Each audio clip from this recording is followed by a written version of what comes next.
So Mike, if the FA Trophy run comes to an end with a 2-1 defeat at home to Altrincham, how would you reflect on that match? Poor first half. Didn't think we started very well. That came from the warm up. We had a few words just before the game in terms of it not being good enough. Collectively, we knew that, and I felt that sort of filtered out into the first half. I feel like we were just sloppy in a lot of our work. I think when we did control it and we were switched on, we looked a good side. But it just took 1 or 2 moments where we were just sloppy, and that allowed them to sort of counter-attack us, and that sort of swung momentum, and that was the frustrating thing, because I knew if we were on it, it would have caused a lot more problems.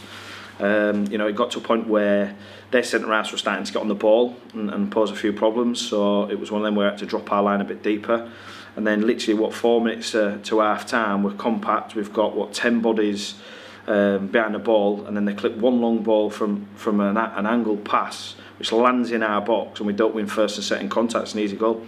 Just not good enough at all. That is not good enough. Which then puts us on in a situation where we have to go for the game.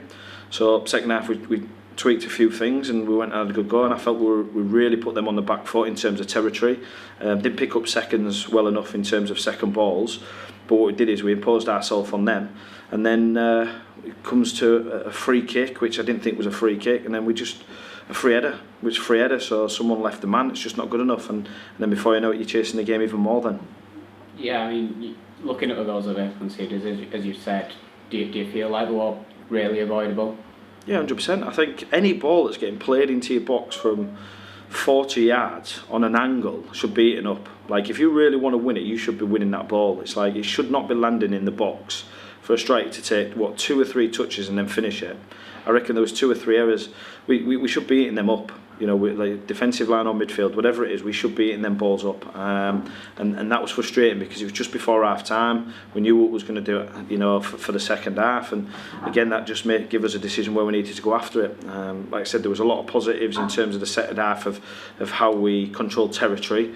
But again, we just, we lose our marker and free header. You say it started from warm-up, so what kind of challenge is it when you don't warm up well, and where does that maybe come from? I know there's been challenge getting time on the training pitch recently, or travel. Does that maybe play a part?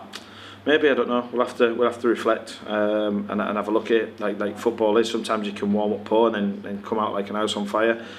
And other times you can have a really good warm up and start sloppy, but for some reason today we just didn't start well in the warm up, and it just sort of fell into the game, so that was a disappointing thing. Can't feel sorry for ourselves now. We've just got to sit and reflect on Monday and then do the right things for Tuesday night.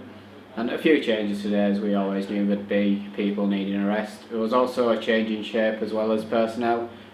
Was that a tactical thing? Was that just because of the personnel available to you? No, I think like the Bromley game, we know that they like to sort of roll inside and dominate that central part of the pitch. So what we wanted to do is make sure that when they roll inside that we've got equal numbers, because I think all their joy comes from playing in them areas. So what we did is we played with that extra body in there, but on the flip side we wanted to make sure that we were man for man on their defensive line when we won it. So we wanted to get it into our 2 forwards. Now, there were some spells where we controlled the midfield ourselves, but when we got it into that top line, it just didn't stick all the time, which then sort of ended up in a game of tennis. So a lot of things to look at, but listen, that's football. How have we come through match availability wise? Fraser Kerr dropped out before the match from the starting 11, so is that a concern? He wasn't feeling too well, to a point where he was like feeling really sick, so there was no point risking him. He wouldn't have been able to play anywhere. Ideally, we wanted Fraser in there to sort of use his experience and sort of control that back three, and then from there obviously Mitch had to come in and then play another 90 minutes where we wanted to save his legs a little bit more for Tuesday. But listen, these are the things that have to happen. You have to adapt. It's not an excuse, because ultimately we know as a team collectively we all need to be better. And looking ahead, it's the same team again on Tuesday night. I suppose there'll be elements of that game in the second half maybe that you can take out from that into Tuesday night and know that you can compete with Altrincham, and also there could be a few changes as well for both sides. Yeah. Listen, whatever players they play, they're going to be a good side. They've got good pedigree. They've got a good manager. You can see that. They try to play in the right way.